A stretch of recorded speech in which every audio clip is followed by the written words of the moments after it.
नमस्कार। स्वागत है आपका इंडिया गेट टीवी पर। मैं हूं अजय सेतिया। मित्रों, कांग्रेस का 85वां अधिवेशन इस समय छत्तीसगढ़ की राजधानी रायपुर में चल रहा है। 3 दिन का अधिवेशन है। अधिवेशन शुरू होते ही पहली बैठक स्टीयरिंग कमेटी की थी। स्टीयरिंग कमेटी, आप यह समझ लीजिए कि कांग्रेस कार्यसमिति का गठन होने से पहले जो अस्थायी रूप से बनाई जाती है कमेटी, जो चुनाव होने तक कार्यसमिति का काम करती है। और जब अधिवेशन होता है और स्टीयरिंग कमेटी की बैठक होती है तो उसमें एजेंडा तय किया जाता है कि क्या क्या एजेंडा होगा, कब कब कौन सा प्रस्ताव रखा जाएगा, कौन प्रस्ताव को बनाएगा, कैसे पास किया जाएगा। तो पहले ही बता दिया गया था कि इस स्टीयरिंग कमेटी की मीटिंग में गांधी परिवार का कोई सदस्य नहीं आएगा। हालांकि तीनों ही, सोनिया गांधी, राहुल गांधी और प्रियंका गांधी, स्टीयरिंग कमेटी के सदस्य हैं। वह इसलिए बताया गया था कि वे नहीं आएंगे क्योंकि वे चाहते हैं कि मल्लिकार्जुन खड़गे को फ्री हैंड दिया जाए और वह तय करें कि क्या करना है, क्या नहीं करना है। खासतौर पर क्योंकि मैंने बताया कि इसमें सीडब्ल्यूसी के चुनाव की रूपरेखा तय होनी थी। तो चुनाव करवाए जाए या ना करवाए जाए, इस संबंध में फैसला लेना था।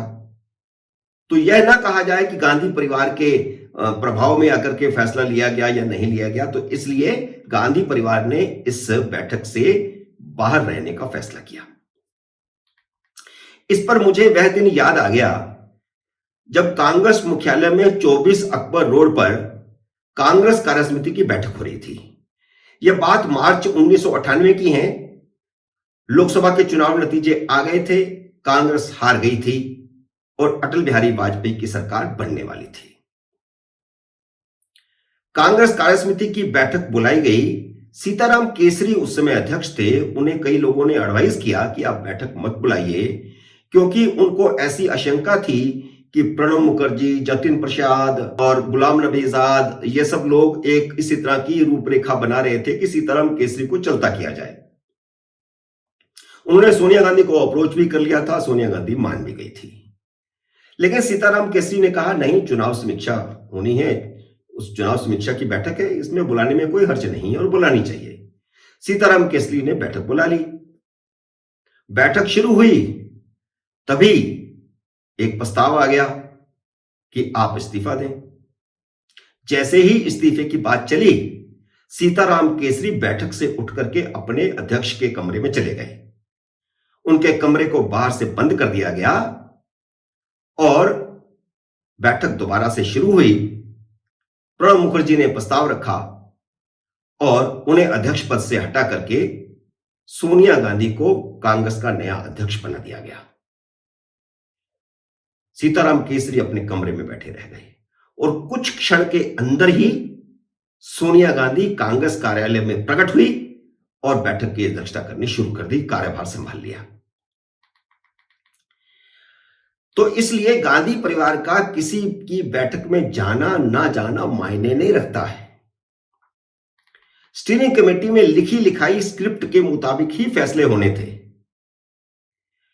वह बैठक में आए या ना आए, सोनिया गांधी आए या ना आए, राहुल गांधी आए या ना आए, प्रियंका गांधी आए या ना आए, स्क्रिप्ट तो पहले ही लिखी हुई थी। जैसे 5 मार्च 1998 में हुआ था। लिखी हुई स्क्रिप्ट के मुताबिक सीताराम केसरी को हटा दिया गया, सोनिया को अध्यक्ष बना दिया गया और कुछ क्षण के अंदर वो प्रकट हो गई। और स्टीयरिंग कमेटी का आज मुख्य मुद्दा यही था कि कांग्रेस कार्यसमिति का चुनाव करवाया जाए या अध्यक्ष को नियुक्ति के सारे अधिकार दे दिया जाए। मोटे तौर पर फैसला यह करना था कि पार्टी संविधान के मुताबिक एआईसीसी के 1200 सदस्यों को सीडब्ल्यूसी के सदस्य चुनने का अधिकार दिया जाए, यानी पार्टी में डेमोक्रेसी लाया जाए या नहीं लाया जाए। मल्लिकार्जुन खड़गे चुनाव करवाना चाहते थे, लेकिन पहले से लिखी स्क्रिप्ट के मुताबिक एआईसीसी के 1200 सदस्यों को सीडब्ल्यूसी के सदस्य चुनने से वंचित कर दिया गया। अब मल्लिकार्जुन खड़गे ही कार्यसमिति के सभी सदस्यों को मनोनीत करेंगे, यानी गांधी परिवार लिस्ट बनाकर उन्हें थमा देगा।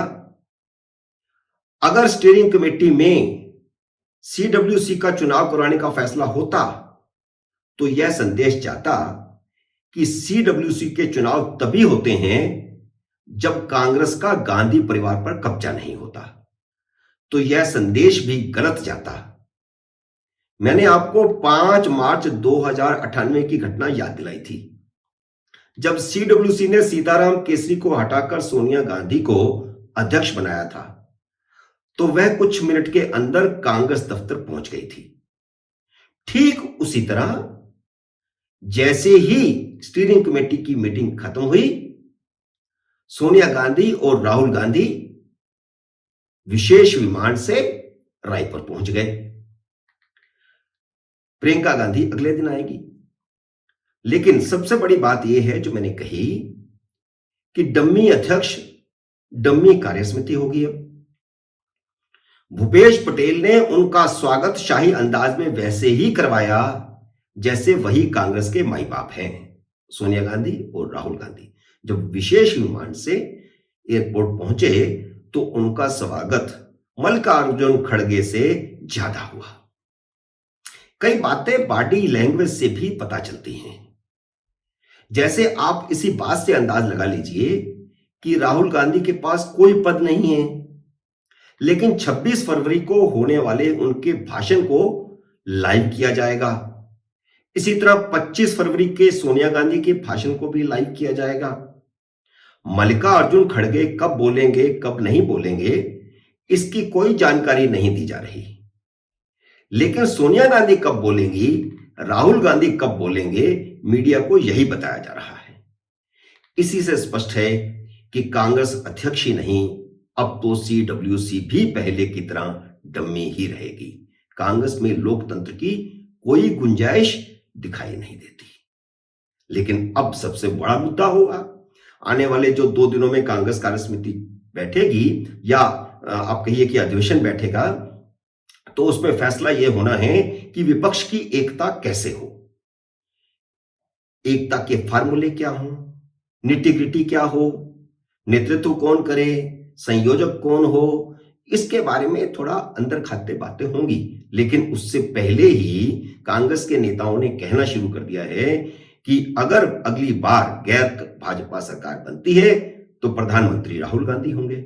अब इस शर्त के साथ अन्य विपक्षी दल उनके साथ जुड़ते हैं नहीं जुड़ते हैं, ये बात की बात है। और कांग्रेस भी इस अधिवेशन में क्या प्रस्ताव पास करती है, यह देखना होगा। मित्रों, उम्मीद है मेरा यह विश्लेषण आपको पसंद आया होगा। इसे लाइक करिए, शेयर कीजिए, और अगर आपने मेरे YouTube चैनल को सब्सक्राइब नहीं किया तो कृपया सब्सक्राइब कीजिए और घंटी का बटन भी दबाइए, ताकि जैसे मेरा नया वीडियो आए आपको सूचना आए। मेरे नए वीडियो का करिए इंतजार। तब तक नमस्कार।